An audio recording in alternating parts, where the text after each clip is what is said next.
They say money can't buy happiness. But I learned the hard way that it can buy something much worse. It can buy silence. It can buy secrets. And if you aren't careful, it can buy your own family. I'm telling you this story not because I want pity, but because I want to warn you. Evil doesn't always look like a monster in the dark. Sometimes it looks like a perfect smile, a clean house, and a daughter-in-law who claims she only wants what's best. My name is Vera, and 3 months ago, I made the mistake of moving to Montecito, California. It started with a phone call. My husband, Frank, had passed away in the winter, and the silence in our little brick house in Ohio had become deafening.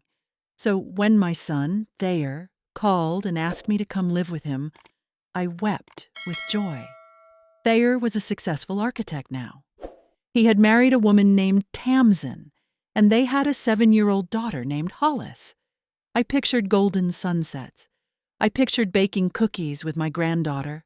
I pictured a home filled with life. But when the taxi pulled up to the address Thayer gave me, I felt a chill run down my spine, despite the California heat. The house wasn't a home. It was a fortress.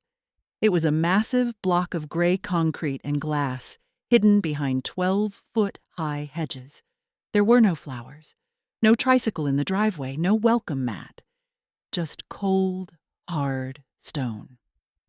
I walked to the massive front door and knocked. I expected Thayer to throw it open, to hug me, to tell me how much he missed his mother. The door opened silently. It was Thayer. But it wasn't the son I remembered. My boy had always been athletic, with bright eyes and a loud laugh. The man standing before me was thin, gaunt, actually. His skin was a pale, waxen color, and his eyes looked like he hadn't slept in a week. He wore clothes that looked too expensive and too uncomfortable. "Mom," he said. His voice was a whisper. He didn't hug me. He just stepped aside. "Come in. Please wipe your feet twice." I stepped inside, and the air hit me. It was freezing. The air conditioning was set so low I could feel the goosebumps rising on my arms instantly. And the smell. There was no smell. No coffee, no laundry detergent, no food cooking. It smelled like a hospital. "Thayer?" I asked, reaching for his hand. "Are you okay? You look tired." Before he could answer, I heard the clicking of heels on the marble floor. Click, click, click. "He's detoxing, Vera," a voice said. I looked up. Tamsin stood at the top of the floating glass staircase. She was beautiful, I'll give her that. She looked like one of those women on the magazine covers in the grocery store checkout line. Perfect skin, perfect white clothes, not a hair out of place. But her smile didn't reach her eyes. Her eyes were like ice. "Welcome to the sanctuary," she said, gliding down the stairs. She didn't offer a hug. She offered me a laminated piece of paper. "What is this?" I asked. "The house protocols," Tamsin said smoothly.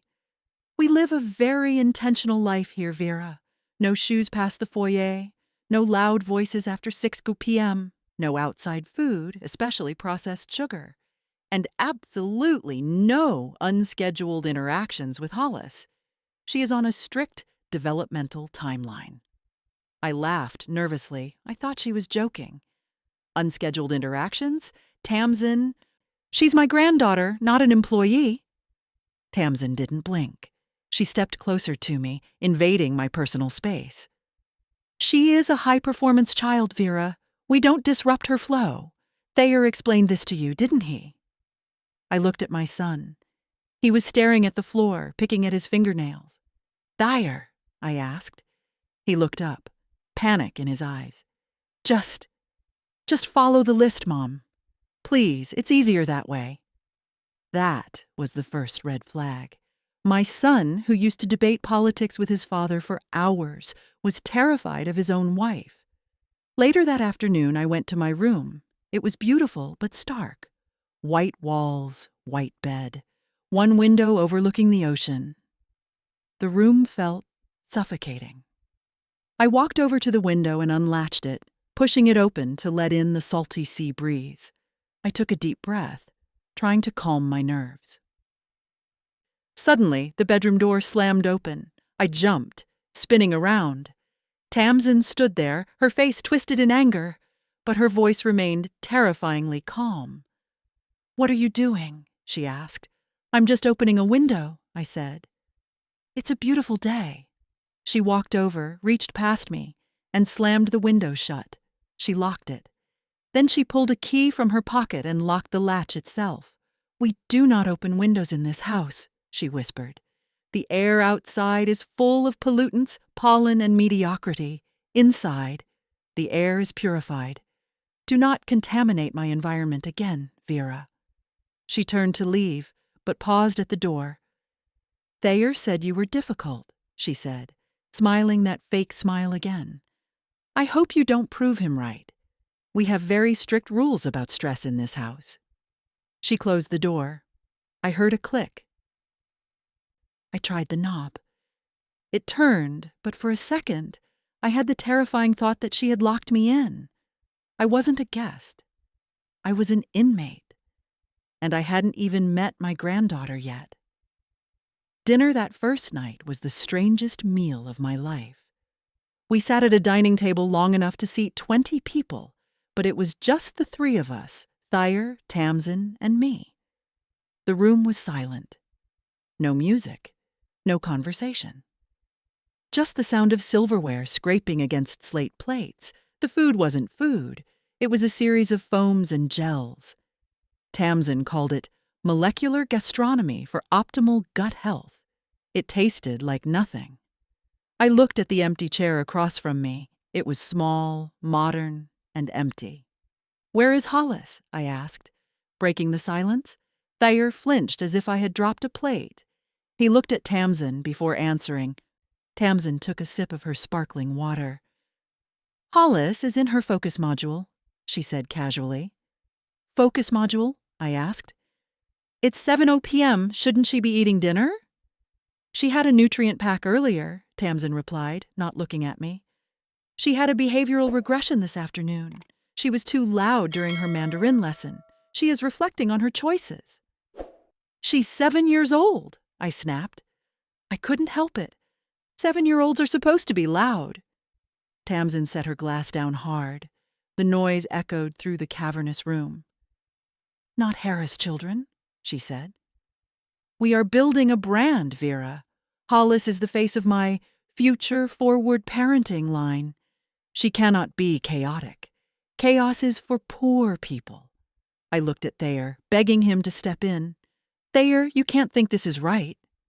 Thayer opened his mouth, but Tamsin slid a glass across the table toward him. It was filled with a thick, murky green liquid. "Drink your evening clarity blend, darling," she said soothingly. "You look agitated. Your mother is upsetting your cortisol levels." Thayer didn't argue. He picked up the glass and drank it down in one gulp, like a man taking medicine he hated but needed. Within minutes, his shoulders slumped. His eyes went glossy. He smiled a goofy, empty smile. "It's okay, Mom," he slurred slightly. "Tamsin knows best.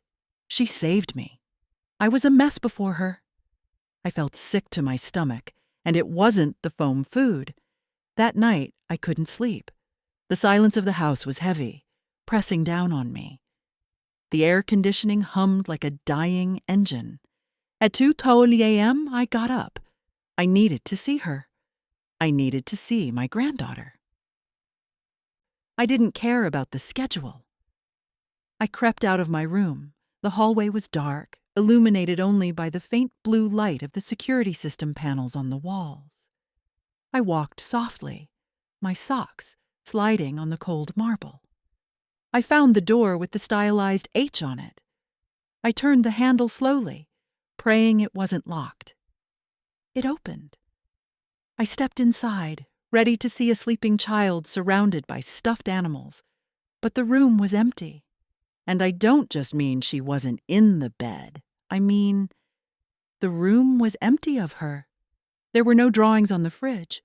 No toys on the floor. No colorful rug.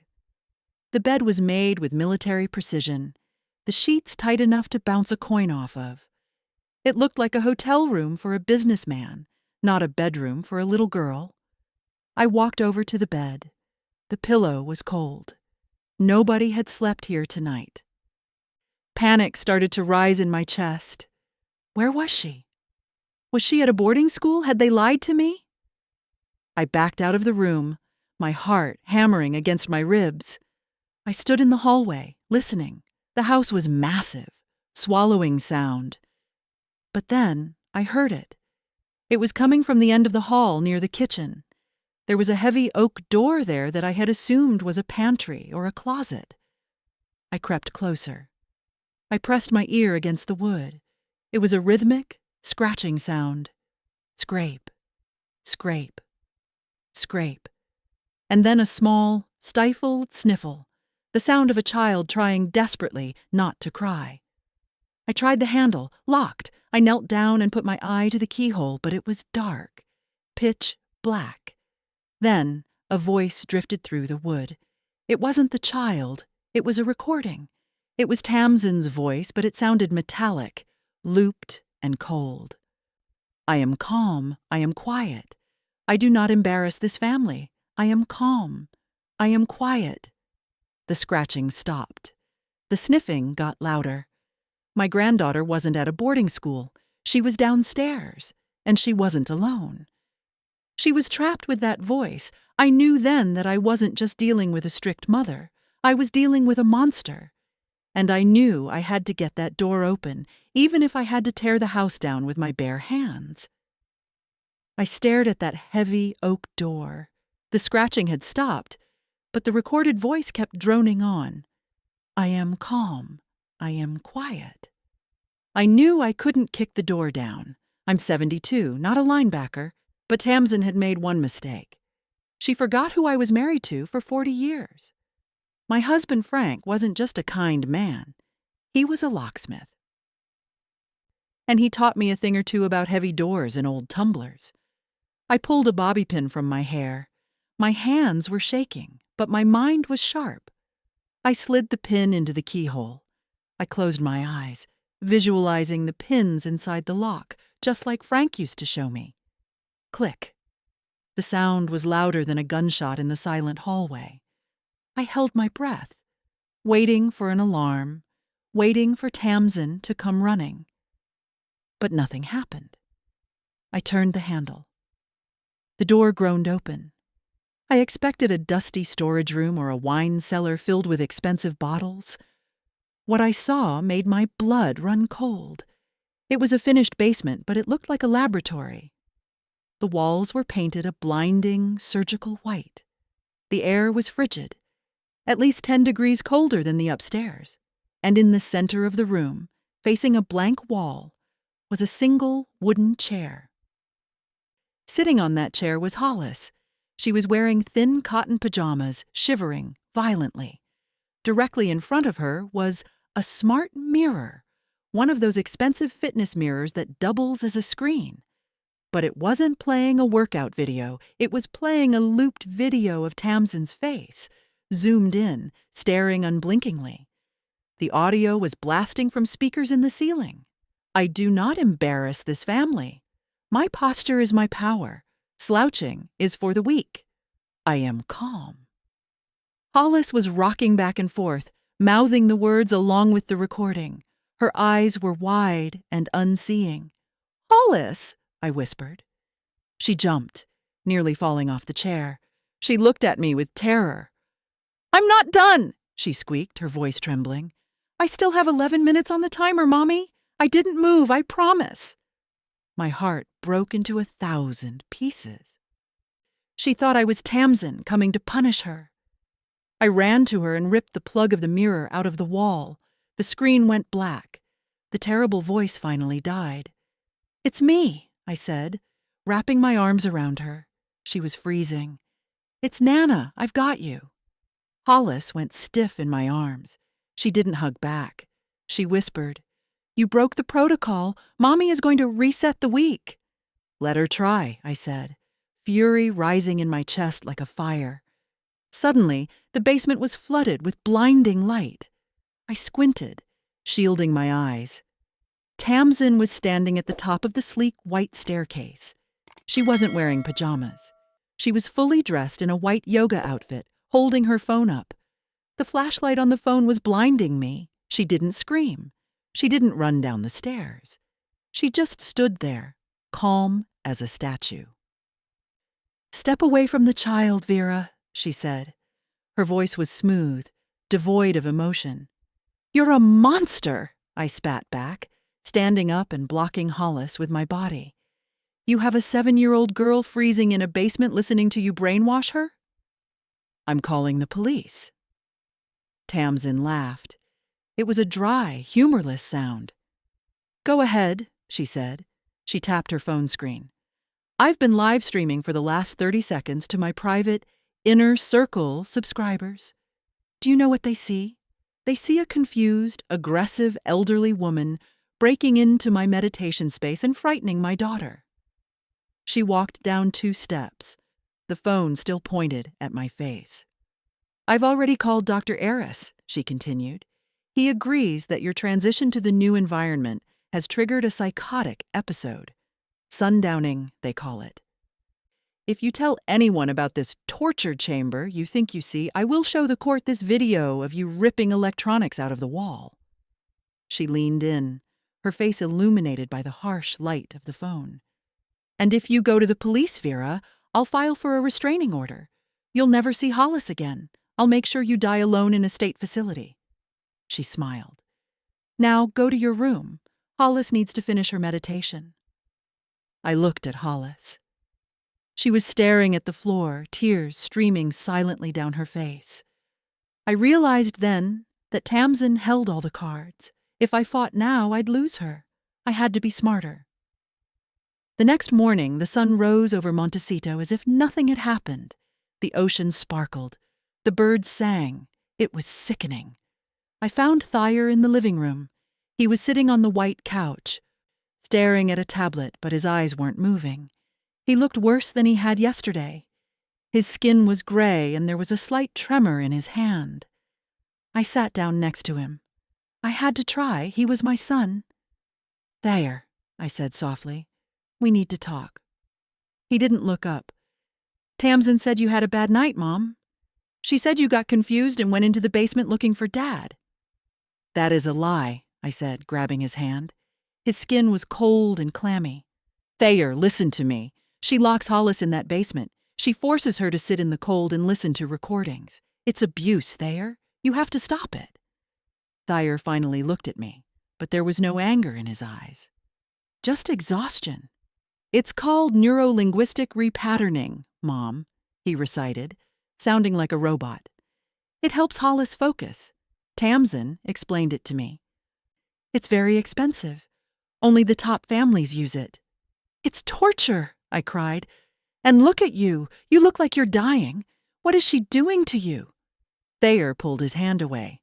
"She's taking care of me. I have high anxiety. She makes me special teas." Just then, Tamsin walked in. She was carrying a tray with a tall glass filled with a thick, sludge-like green liquid.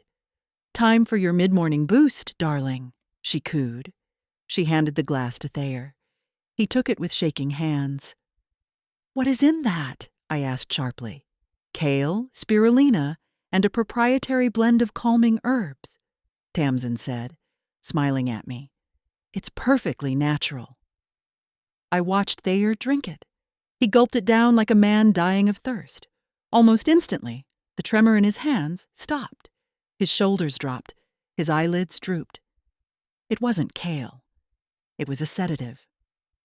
A strong one. She was keeping him drugged so he wouldn't ask questions. She was poisoning the king to rule the castle. "I have errands to run," Tamsin announced, checking her smartwatch. "Thayer needs to rest. Mom, why don't you go for a walk? Stay within the gates." She kissed Thayer on the forehead, a cold, performative peck, and left. As soon as I heard her car drive away, I looked at Thayer. He was already asleep. sitting upright on the couch, mouth slightly open. I couldn't wake him. But I could find out why she needed him sedated. I went to the home office. It was locked, of course. But again, Frank's lessons came in handy. A paperclip from the hall table did the trick. The office was pristine.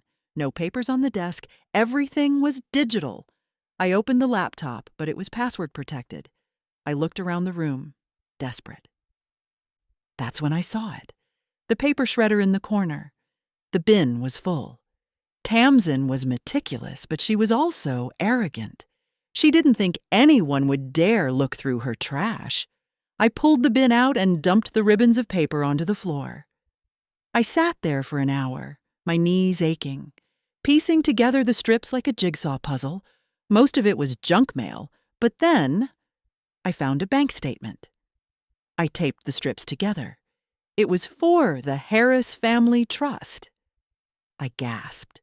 The starting balance at the beginning of the month was $4 million. The ending balance was 0 toyusuwasu. My eyes scanned the transaction history. There was a single transfer made 2 days ago. 4,000 transfer to J. Vane Holdings, Cayman Islands. J. Vane? Who was J. Vane? And then I saw another document, partially shredded. It was a letter from the bank. Notice of foreclosure. This property is scheduled for auction on August 1st. My blood ran cold. They were broke. The house, the lifestyle, the private lessons. It was all a lie. Tamsin had drained every penny my son had, sent it offshore to someone named Vane. And now the bank was coming for the house. She wasn't just controlling them. She was finishing them off. She was going to take the money, dump Thayer and his debt, and vanish. I heard the front door beep. Tamsin was home early. I looked at the mess of shredded paper on the floor. I had seconds to hide the evidence. If she found me here with the proof of her theft, she wouldn't just send me to a nursing home. She might kill me. The front door beeped again. I heard the heavy click of Tamsin's heels on the marble foyer. I was trapped. I was on my knees in the home office, surrounded by a halo of shredded paper, clutching the taped-up evidence that proved my daughter-in-law was a thief. I shoved the taped bank statement into my blouse, right against my skin. My heart was hammering so hard I thought it might crack a rib. I frantically scooped the rest of the paper strips back into the bin, jamming the lid down. "Thayer!" Tamsin's voice called out from the hallway. "I forgot my phone charger." She was coming this way. I scrambled to my feet. I couldn't go out the door. I'd run right into her.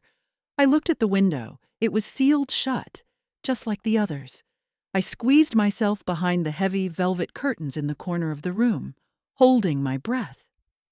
The office door opened. I watched through a sliver in the fabric. Tamsin walked in. She didn't look at the shredder. She walked straight to the desk, grabbed a white cable, and turned to leave. But then she stopped. She stood perfectly still in the center of the room. She sniffed the air. "Lavender," she whispered. It was my perfume. Old-fashioned lavender soap. I hadn't realized how strong it was until that moment. She slowly turned her head, scanning the room. Her eyes lingered on the curtains where I was hiding. I squeezed my eyes shut, praying, "Please, God, don't let her find me." After an eternity, her phone buzzed. She looked down at it, sighed, and walked out of the room. I waited until I heard her car engine start again outside. Then I collapsed against the wall, gasping for air. I had the bank statement. I knew she was stealing the money, but I still didn't know who J. Vane was. I ran back to my guest room and locked the door. I dug my old laptop out of my suitcase, a clunky thing Tamsin had made fun of when I arrived. I connected to the guest Wi-Fi and typed the name from the bank statement into the search bar. J. Vane, Arizona, fraud. The results loaded instantly. My hand flew to my mouth to stifle a scream. It was a news article from 8 years ago. The headline read, "The Desert Socialite Scam. Janice Vane wanted for embezzling $2 million from veterans' charity. There was a mugshot. I stared at the woman in the photo. She had dark hair, a crooked nose, and thin lips. She looked nothing like Tamsin. Tamsin was blonde, with a perfect nose and full lips. But then I looked at the eyes. They were the same icy, pale blue. And there was a tiny, distinctive birthmark on her left earlobe, a small brown dot I had noticed when Tamsin tucked her hair back at dinner. I scrolled down. The article said Janice Vane had vanished without a trace. Police suspected she had fled the country. But she hadn't fled the country. She had fled to a plastic surgeon. I remembered the other shredded paper I had seen in the bin, but hadn't taped together. A logo for a clinic in Los Angeles specializing in total reconstruction. Tamsin Harris didn't exist. My son was married to a ghost, a criminal who had changed her face to hide her past, and who was now doing the exact same thing to my family that she had done to that charity in Arizona. She was bleeding us dry before she disappeared again. I sat back on the bed, the laptop burning my legs. I had the truth. But who would believe me? Thayer was sedated. The police would see a confused old woman versus a wealthy, beautiful mother. I needed hard proof. I needed to get Tamsin to admit it. That evening, the atmosphere in the house shifted. It wasn't just quiet anymore, it was heavy, like the air before a tornado touches down. I walked into the kitchen. Tamsin was there, chopping vegetables with a knife that looked sharp enough to cut through bone. She was chopping with violent precision. Chop, chop, chop. She didn't look up when I entered. "You've been busy today, Vera," she said. "Just reading in my room," I lied, keeping my voice steady.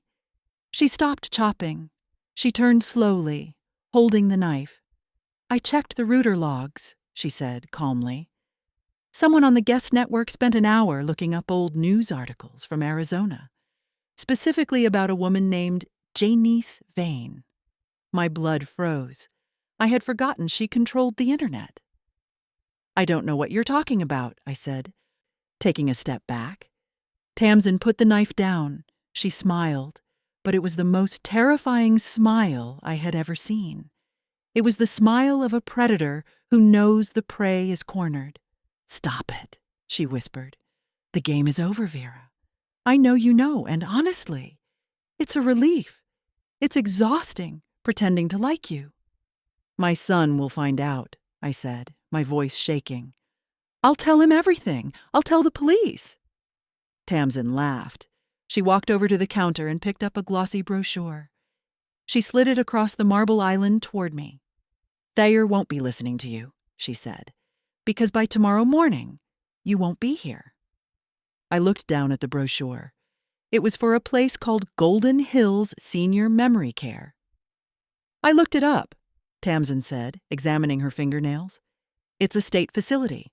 Very underfunded. They sedate the patients to keep them quiet. Most of them don't last more than 6 months. But don't worry, I signed the paperwork this afternoon. I told them you've been violent, that you attacked Hollis." "You can't do that," I gasped. "I'm not senile. I have rights." "I have power of attorney, Vera," she replied smoothly. "Thayer signed it over to me last year along with the house. He trusts me. And since Dr. Aris has diagnosed you with advanced dementia based on my very detailed reports of your hallucinations, the state agrees that you are a danger to yourself." She checked her watch. "The transport van arrives at 8 p.m. You should pack, although they only allow one small bag at Golden Hills.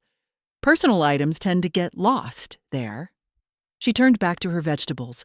Chop, chop. "Oh, and Vera," she added without looking. "I've locked the landline, and I took the liberty of removing your cell phone from your room while you were in the shower. You're completely cut off." I ran to my room. She wasn't lying. My phone was gone. The laptop was gone. The windows were locked. I ran to the door to leave, to run down the driveway and scream for help. Click. The lock on my bedroom door slid into place from the outside. "Sleep tight, Nana," Tamsin's voice called from the hallway. "You have a big day tomorrow." I pounded on the door. I screamed for Thayer. I screamed until my throat was raw. But nobody came. Thayer was passed out from his tea, and Hollis was terrified in the basement. I slid down to the floor, sobbing. I had the evidence in my blouse, but it didn't matter. I was going to disappear into a warehouse for the forgotten, and Tamsin was going to win. But as I sat there in the dark, wiping my tears, I saw something slide under my door. It was a piece of construction paper. I picked it up. It was a drawing, done in crayon. It showed a stick figure of a little girl holding a giant key, and underneath the drawing, in messy 7-year-old handwriting, were 2 words: "Don't go." I wasn't alone. Hollis was awake, and she was fighting back.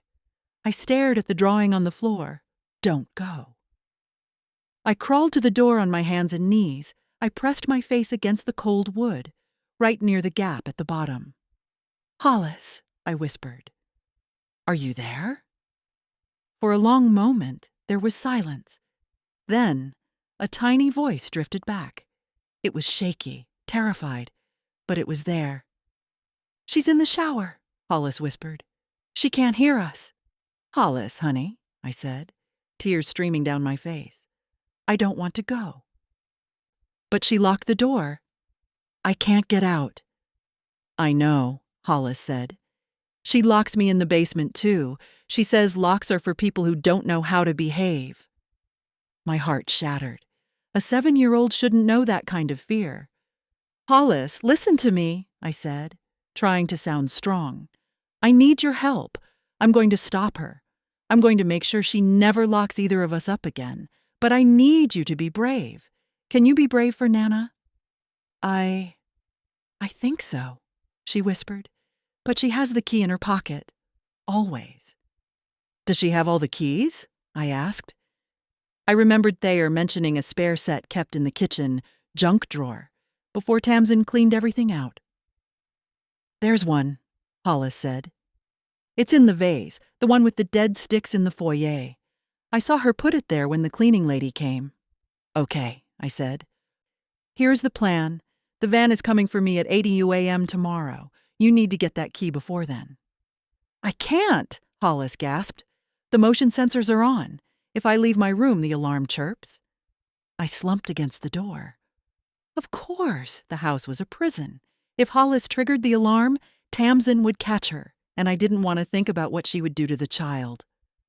"Okay," I said, thinking fast. "Okay, don't come out tonight. Go back to bed."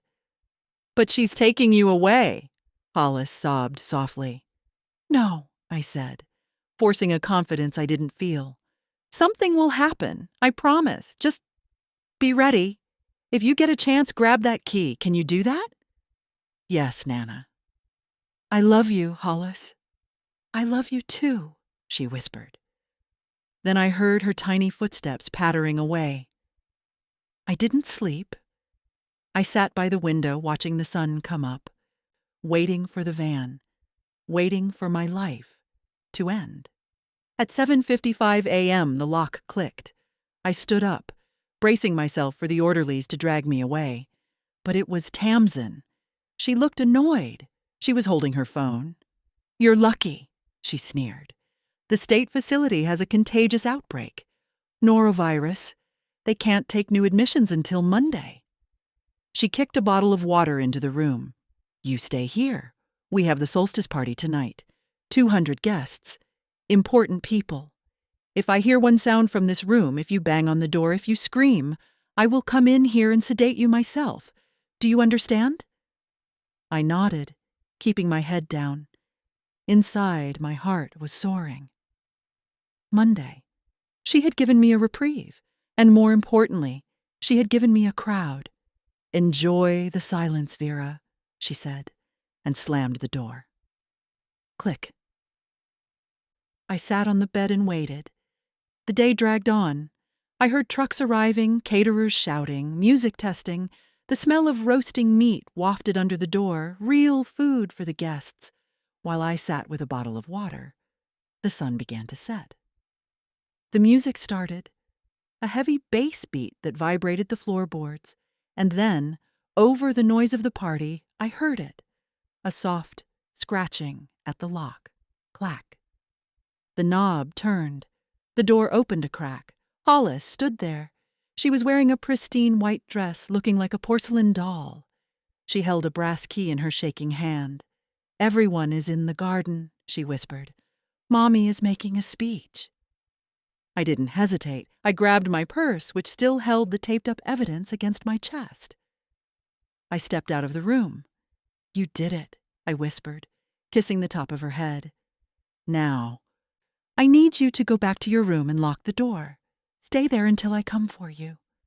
"Where are you going?" she asked. I looked toward the garden where the lights were blazing. "I'm going to crash the party." I moved through the house like a ghost. The hallway was empty. Everyone, the staff, the guests, the security, was outside in the massive backyard garden. Tamsin had spared no expense.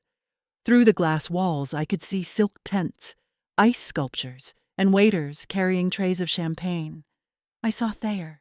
He was standing near the bar, swaying slightly. He looked lost. He was wearing a tuxedo that hung loosely on his frame. I wanted to run to him, but I knew he was too drugged to help me.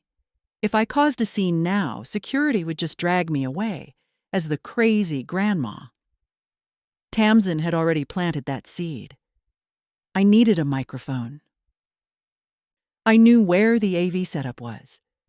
Yesterday I had seen the technicians setting up a control booth behind the rose bushes, near the pool house. I slipped out the side door used by the caterers. The humid night air hit me. The music was loud, some ambient, chill-out beat that Tamsin probably curated herself. I ducked behind a row of hedges. My heart was pounding so hard I thought I might pass out.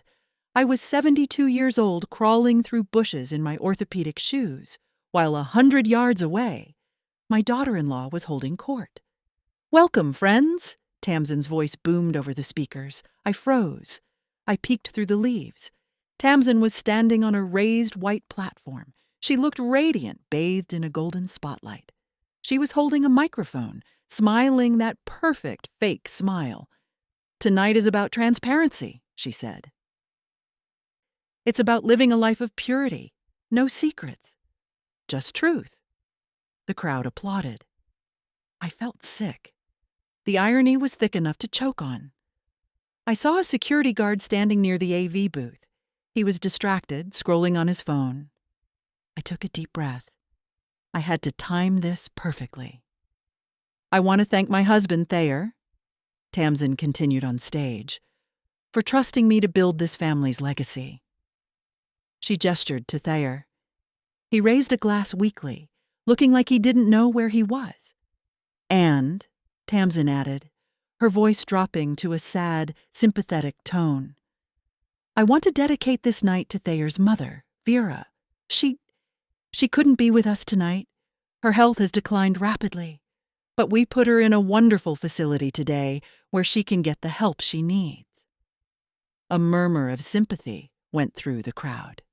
That was it. That was the spark I needed. The security guard turned to look at the stage. I made my move.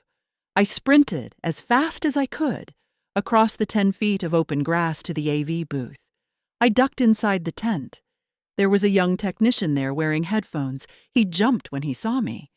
"Whoa, lady, you can't be in here," he said, reaching for his radio. I slammed my hand down on his mixing board. I looked him dead in the eye.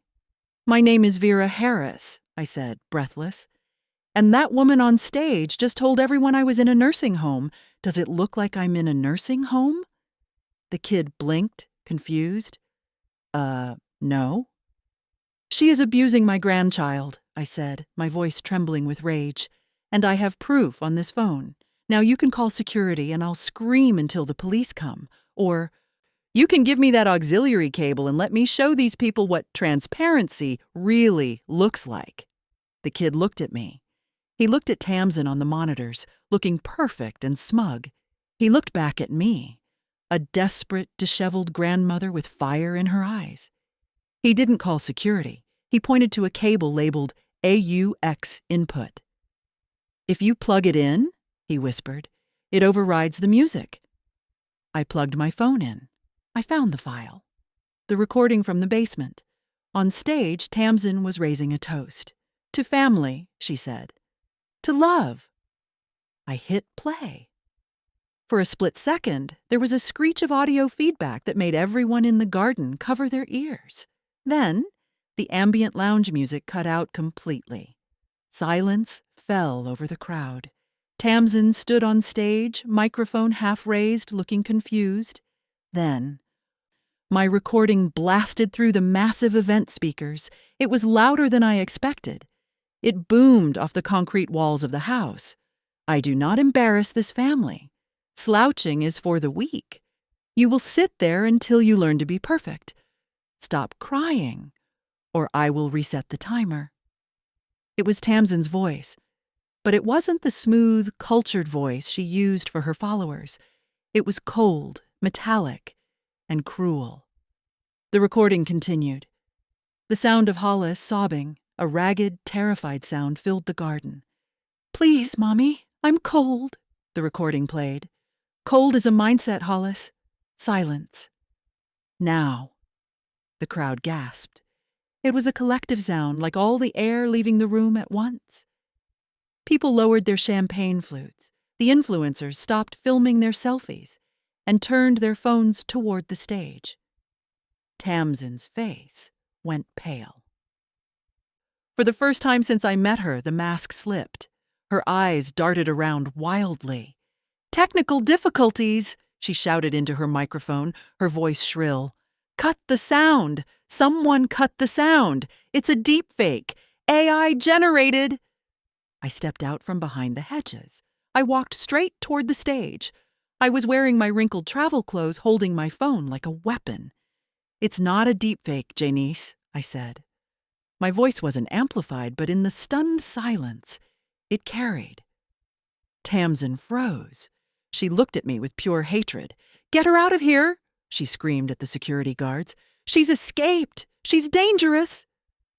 The guards started to move toward me, but I turned to the AV kid in the booth behind me. I pointed to the screen. "Now!" The massive projection screen behind Tamsin, which had been displaying her book cover, flickered. The image changed. It was the mugshot. Janice Vane, Arizona Dept of Corrections.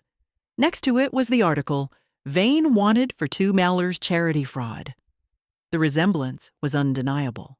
The eyes, the chin, the tiny birthmark on the ear. "That's who she is," I shouted to the crowd. "She isn't Tamsin Harris. She is Janice Vane. She drained my son's trust fund. She drugged him to keep him quiet. And she locks her 7-year-old daughter in a freezing basement to meditate." Thayer was standing near the stage. He was staring up at the screen, his mouth open. The tea was still clouding his mind, but the shock was burning through it. He looked at the mugshot. Then he looked at his wife. "Janice," he whispered. That's the woman who stole from my partner. You said you didn't know her." Tamsin realized she was losing the room. The investors were whispering. The cameras were flashing. Her empire was crumbling in real time.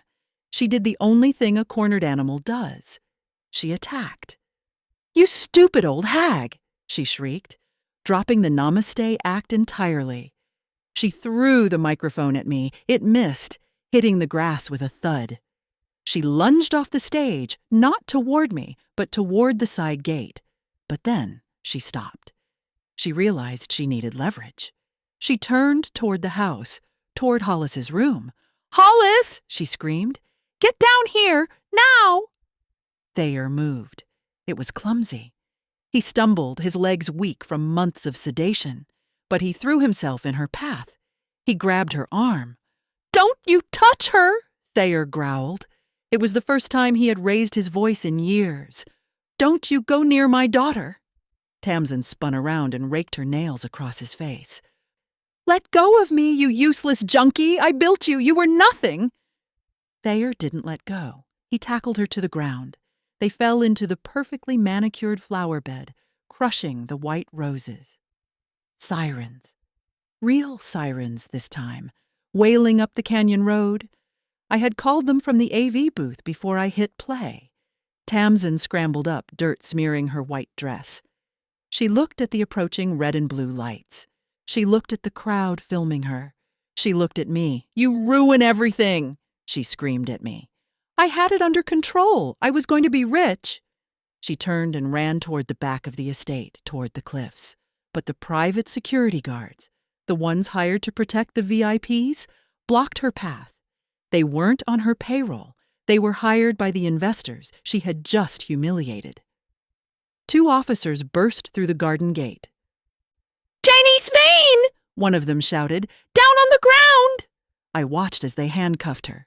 She was spitting and cursing, blaming Thayer, blaming me, blaming the toxic energy. I walked over to Thayer. He was sitting in the dirt, bleeding from a scratch on his cheek. He looked up at me, his eyes filled with tears and shame. "Mom," he sobbed. "Mom, I'm so sorry. I didn't know. I didn't know." I knelt down and hugged him. He smelled like sweat and fear, but he felt like my son again. "It's okay," I whispered. "It's over." I looked up at the house. In the window of the 2nd floor, a small face was pressed against the glass. Hollis was watching. She gave me a tiny wave. I waved back. The air in San Diego is different. It doesn't smell like money and ozone. It smells like salt, sunscreen, and charcoal grills. I sat on the porch of our new bungalow. It's small, half the size of the garage at the Montecito estate. The paint is peeling a little and the lawn is overgrown. I love it. In the front yard, Thayer was flipping burgers. He's gained weight. Healthy weight. His eyes are clear. He goes to therapy 3 times a week and he hasn't touched a drop of herbal tea since that night. He's working as a consultant now, starting over from scratch since the bank took the mansion. But he smiles now. A real smile. And Hollis ran past me, screaming with laughter, chased by a golden retriever puppy we adopted from the shelter. She was covered in mud. Her hair was messy. She was wearing a t-shirt with a cartoon cat on it, not a beige linen tunic. "Nana, look!" she yelled, holding up a dirty rock. "It has gold in it." "It's beautiful, sweetie," I called back. I took a sip of my iced tea. We were safe. We were broke, but we were safe. A delivery truck pulled up to the curb. The driver hopped out and walked up the path with a small box. "Package for Vera Harris," he said. "I didn't order anything," I said, frowning. I signed for it and set it on my lap. It was wrapped in plain brown paper. No return address. I pulled out my pocket knife and sliced the tape. Inside the box was a single bottle of water. My breath hitched. It wasn't just any water. It was Aqua Pura Alkaline, the ridiculously expensive brand Tamsin used to import from Norway. The brand she swore was the only thing fit for human consumption. I picked up the bottle. Underneath it was a note, typed on thick, expensive linen paper. The kind Tamsin used for her brand manifestos. I unfolded it. "They can lock the body, Vera, but they cannot lock the vision. Loyalty is forever. See you soon." I stared at the note. Tamsin was in a federal prison in Nevada. She was sentenced to 15 years for fraud and identity theft. She couldn't have sent this. Unless... I looked out at the street. A black SUV with tinted windows was idling at the stop sign 3 houses down. As soon as I looked up, it peeled away, tires screeching. A chill went down my spine that had nothing to do with the ocean breeze. Tamsin had millions of followers. She had disciples. People who believed her lies about wellness and purity. Had she manipulated someone from the inside? Or was Janice Vane part of something bigger than just one woman? "Mom, burgers are ready," Thayer called out. I looked at the note one last time. Then I crumpled it up and shoved it into my pocket. I wouldn't ruin today. I wouldn't let her steal this moment. "Coming," I called back. I walked down the steps to join my family, but as I hugged Hollis, I looked over her shoulder at the empty street. I knew the truth now. The monster was in a cage, but the door wasn't locked as tight as we thought. And next time, I'd be ready. Do you think Tamsin is working alone from behind bars? Or is there someone else in the family we should be worried about? Hit that subscribe button and comment, "Watch your back, Vera," if you want to see part 2. We are just getting started.